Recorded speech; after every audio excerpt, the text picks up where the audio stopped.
Kung napadpad na nga rin pala kayo sa video na to, siguro nag-iisip-isip na kayo. Magte-take na ba kayo ng isotretinoin? Ano ba yung mga dapat tsaka mga hindi dapat gawin kapag nagte-take ng isotretinoin? At ano yung mga kailangang isaalang-alang before, during, and after taking isotretinoin? Yung journey ko nga pala sa isotretinoin, yung una ay nung 2023. 8 months ako nag-isotretinoin. Marami rin ako mga nakausap na dermatologist bago ako mag-proceed during that time. Pero nag-decide ako na mag-take ng isotretinoin nung mga wala na talagang gumanang topical treatments. Kasi parang hindi ka agad bibigyan ng ibang dermatologist ng gamot agad unless nag-try muna kayong mag-topical treatments. Kasi gamot ito. May effect siya sa mga internal organs natin at maraming mga prerequisites o kailangang isipin bago siya inumin. Pag-usapan natin yung before, during, and after. Noong 2023, nag-start ako mag-take sa conservative milligrams. Nag-i-start yun sa 10 milligrams hanggang sa 20 milligrams. Pumunta muna tayo sa before. Ano yung mga kailangang intindihin bago ka mag-start ng isotretinoin? Usually naman, dinidiscuss to ng doktor. Pero para din to sa mga hindi pa nakakapag-consultation na mga interested mag-isotretinoin kasi wala na talagang topical treatments na gumagana. Pero, it's not for you to decide kung magte-take kayo ng isotretinoin. It's also the doctor or dermatologist who could give you the prescription before you take the medication. Hindi siya parang gamot lang na pwede mong inumin kung gusto mo at hindi rin siya gamot na pwede mong itigil kapag ayaw mo na. Ang unang-una ay medical evaluation and baseline tests. Ang included dito yung ALT, AST. Ang tinatest doon sa blood mo ay yung liver function. Baka kasi kapag dinagdagan pa ng isa pang gamot, mahirapan yung liver mo, magkaroon ka pa ng ibang sakit o magdulot pa to ng maraming problema. Bukod doon, dinatest na rin yung ibang hematology, yung CBC, yung lipid profile, yung mga cholesterol. Doon malalaman kung fit ka ba para mag-take ng gamot. Ang next function nga pala na kailangan mong itest ay pregnancy test. Para to sa mga babae. Kasi hindi ka pwedeng magbuntis ng umiinom ng isotretinoin. So usually, pinagpe-pregnancy test mo na yung mga babae to make sure na hindi sila buntis. Kasi kapag nag-take ka ng gamot na to at nagdadalang tao ka na, may effect yun sa baby at sa health mo. Hindi rin siya magandang isabay kung yung family mo nagtatry na rin bumuo ng family, ng babies. Kasi hindi siya applicable during those period. Kailangan din itanong or sabihin sa doktor kung ano yung mga gamot na currently tinatake mo, baka kasi mag-conflict or mag-clash sila nung isotretinoin. So, kailangan maging honest ka kung ano yung mga gamot na iniinom mo, alalahanin mo lahat kung kailangan mo ilista, para yung magsaserve sa'yo na doctor or dermatologist ay alam din niya yung mga dapat iwasan or dapat bigyan ng alternative na ibang gamot mo. Or kailangan mo bang mag-contact ng nutritionist or medical internist or medicine internist. During the treatment, kapag allowed ka na, pass ka na sa mga tests at wala nang conflict sa lifestyle na ginagawa mo, ang kailangan na ay yung consistency. Yung budget, unang-una. Pangalawa is yung regular follow-up and monitoring.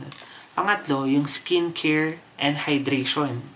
Ang unang kailangan ay ialat yung budget. Kunyari, ganito. Magkano to? More than 1,200 per month. Kailangan masustain mo yung pambili mo ng gamot for at least the span of 12 months. Para at least consistent kang makakapag-take ng isotretinoin. Hindi kasi siya pwede yung, ay wala na akong pambili. Next month na lang ulit ako bibili. Hindi siya pwedeng i-stop or i-staggered. Yung pusa ko. Or i-stagger, depende sa trip mo. Kailangan maging consistent sa pag-take ng gamot hanggang umokay na yung result.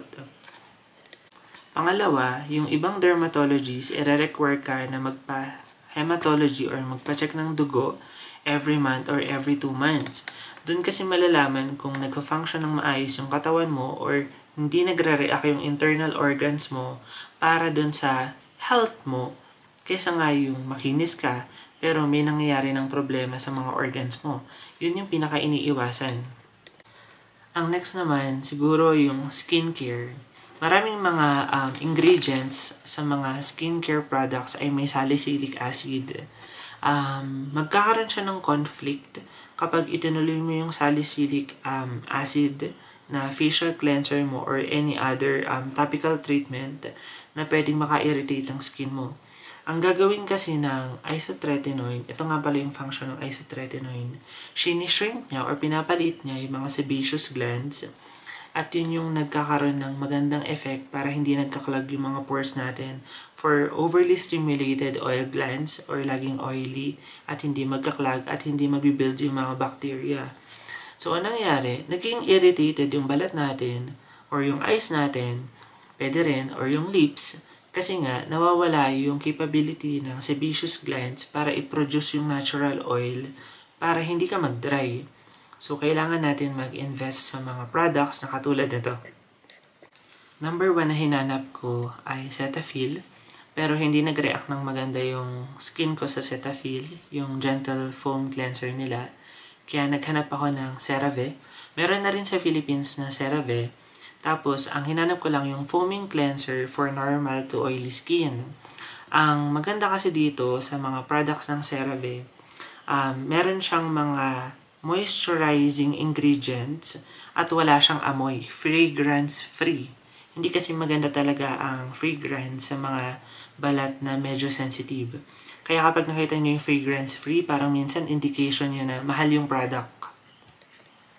Pangalawa naman ay yung sunscreen. Sa sunscreen naman, ang na-recommend sa akin ay yung Neutrogena. Pero nag-try na rin naman ako ng ibang sunscreen. Ang classification lang naman, ang mga requirements lang naman sa sunscreen ay at least SPF 30++ or 50++, lalo na paglalabas ka. Mas mataas, mas kailangan mong mag-apply every 2 hours. At hindi rin ibig sabihin na porket nasa loob ka ng bahay, hindi ka mag-a-apply ng sunscreen. Ito nga pala yung sunscreen na ginagamit ko from Neutrogena. Meron siyang SPF 50+, PA+++, at water resistant siya. Ang nagustuhan ko dito sa sunscreen na to, hindi ko naman siya pinapromote kasi hiyangan lang naman talaga yung sunscreen, ay hindi siyang malagkit gamitin at mabilis siyang matuyo sa balat ko.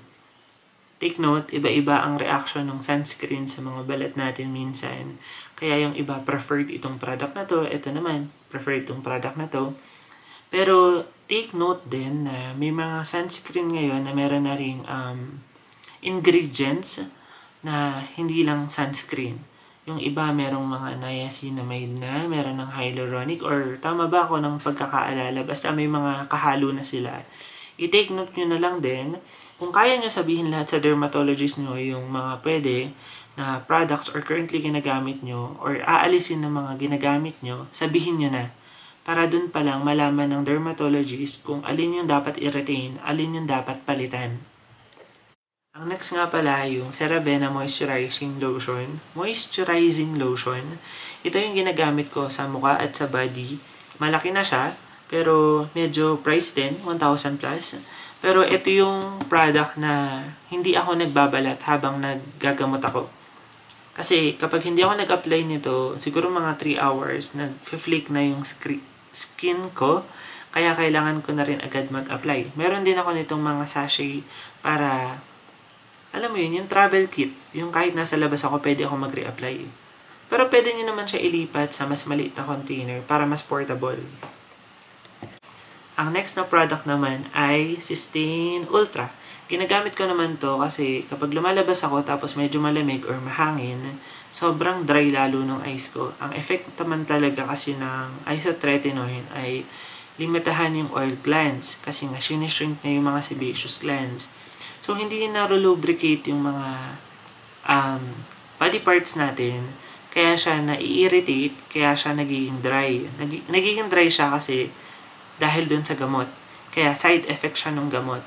Hindi siya maganda, pero yun yung nagiging resolution para mamatay yung mga pimple causing from the root cause.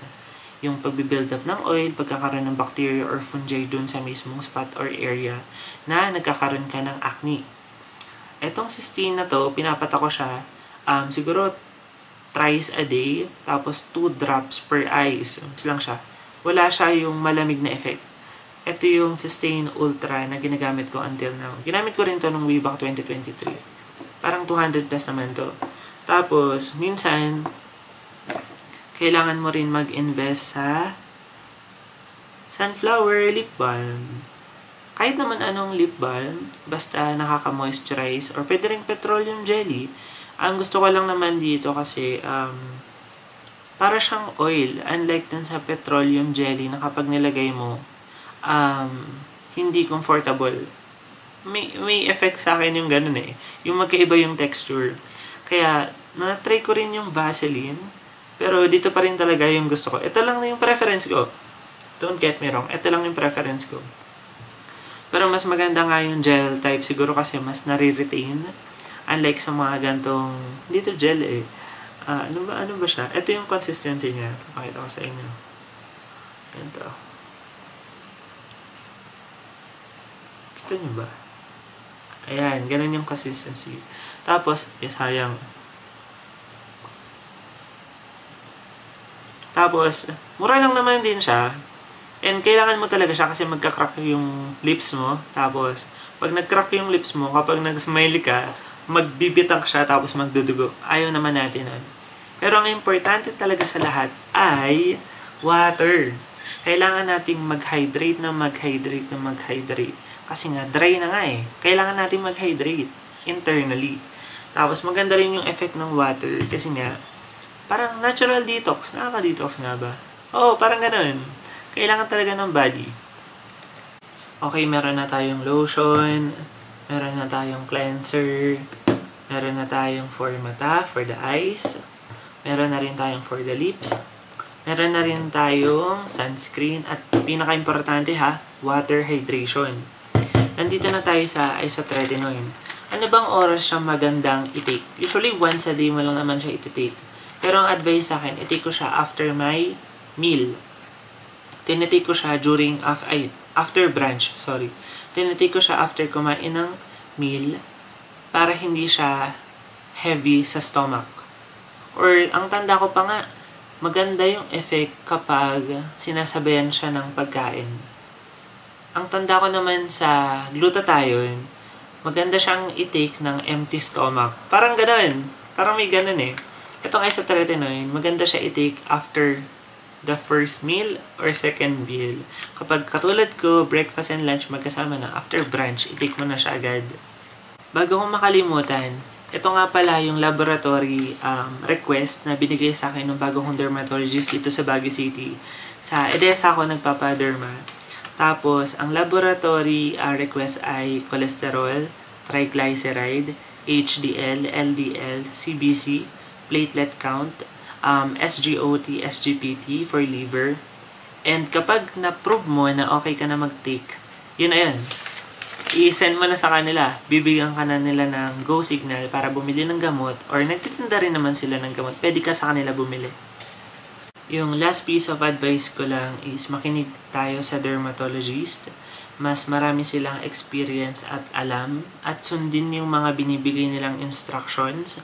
Kung hindi nyo kayang isaulo lahat ng steps na kailangan gawin, ilista para maging masana yung katawan natin, maging routinary, hanggang sa kapag nakasanayan na natin, ginagawa na natin siya ng normal.